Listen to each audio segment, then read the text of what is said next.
Iniciaremos hoje uma série de vídeos sobre causas de inelegibilidade. E vamos iniciar por uma das mais difíceis do ordenamento, que é a causa de inelegibilidade frente à rejeição ou reprovação das contas de governo ou contas de gestão.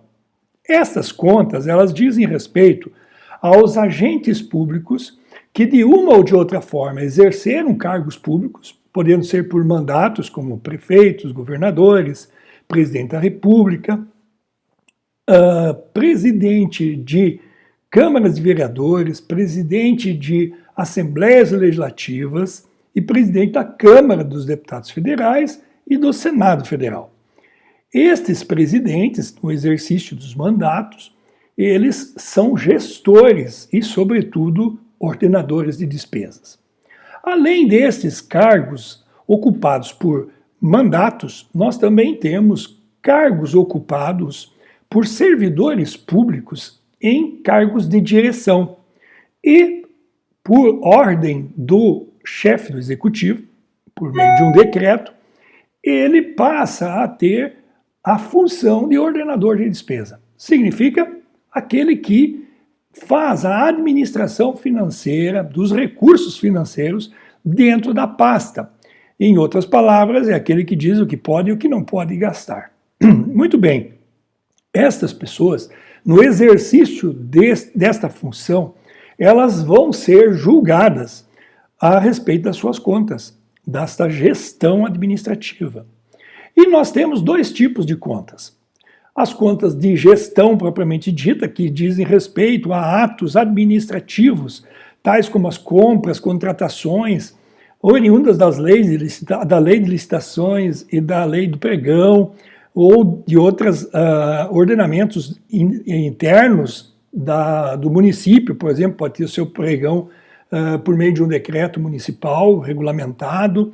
Enfim, normas que dão direito a este gestor fazer gastos públicos.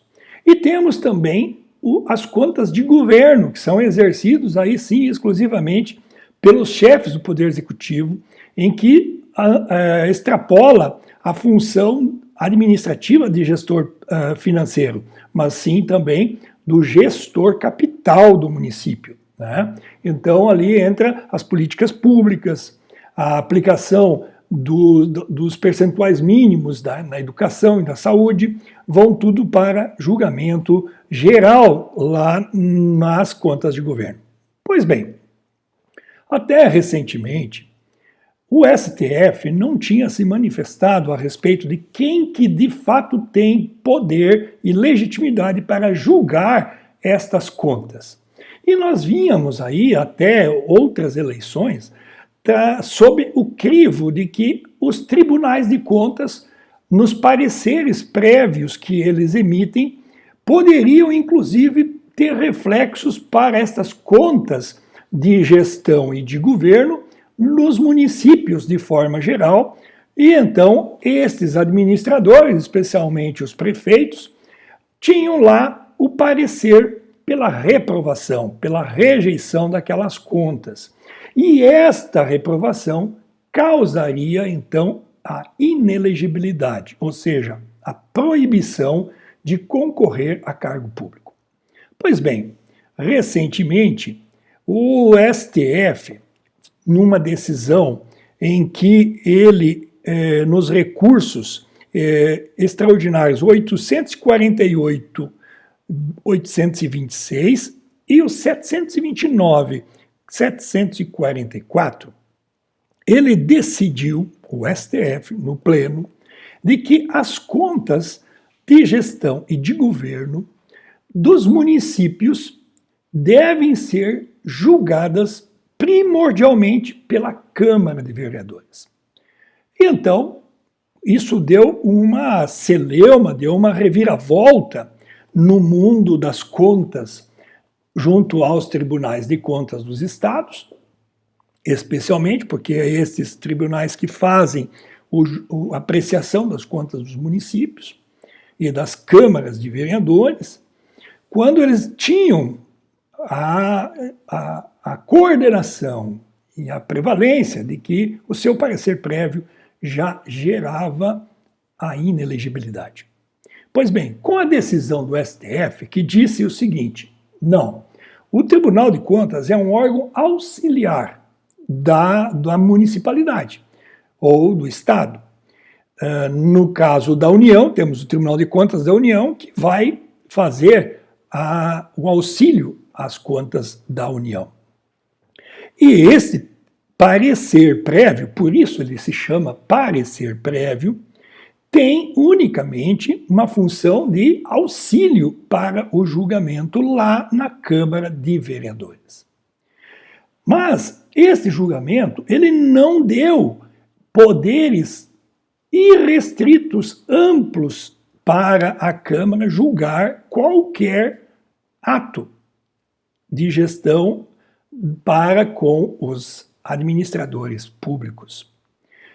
O Supremo Tribunal Federal, ele foi muito claro e deixou lá registrado de que as câmaras de vereadores são competentes para julgar as contas de gestão e contas de governo sempre que temos recursos públicos envolvidos unicamente de natureza municipal.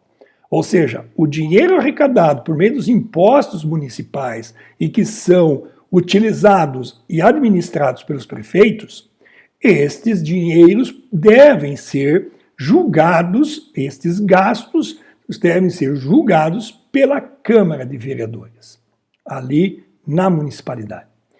Porém, as verbas, as contas que dizem respeito aos convênios entre município e Estado, ou município e União, os pareceres dos tribunais de contas passam a ser definitivos e a última palavra, não a Câmara de Vereadores, certo? Por quê? Porque é uma verba federal ou uma verba estadual sendo aplicada no município. A Câmara dos Vereadores não tem competência constitucionalmente para julgar e exercer o controle sobre o dinheiro que não é do seu próprio ente federativo, município. Por exemplo, então, o dinheiro é estadual, ele não pode exercer como Câmara de Vereadores o controle sobre a origem estadual e nem federal. Por isso, o Tribunal de Contas da União e o Tribunal de Contas dos Estados têm competência, sim, para, por meio do seu parecer prévio, dizer ali se aquela aplicação do dinheiro, estadual ou federal, foi bem feita ou não, aprovando ou desaprovando. E uma vez feito esse julgamento, tem força suficiente para dizer lá na Justiça Eleitoral se estas contas, por meio da sua reprovação, são suficientes, geram força suficiente para tornar o administrador inelegível, certo?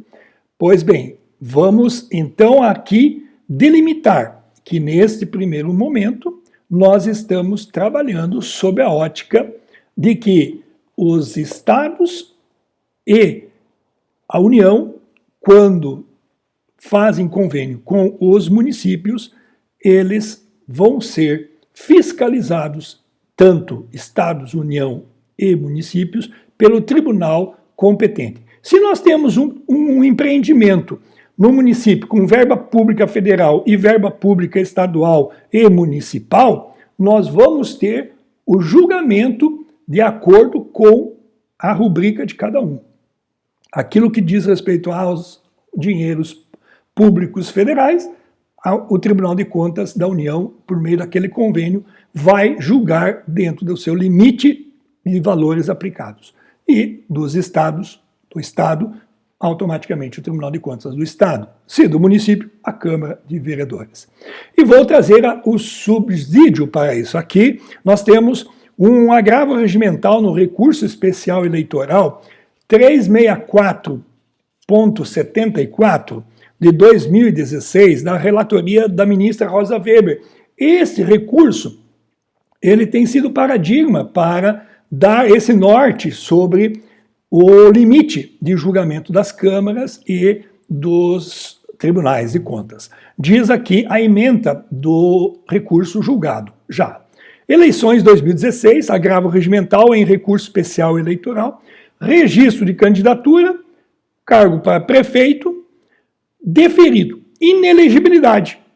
Havia sido deferido, mas tinha uma questão de inelegibilidade. Qual era a inelegibilidade? Artigo 1º, inciso 1º, letra G, da Lei Complementar 64/90, ou seja, a questão de contas reprovadas ou aprovadas em julgamento.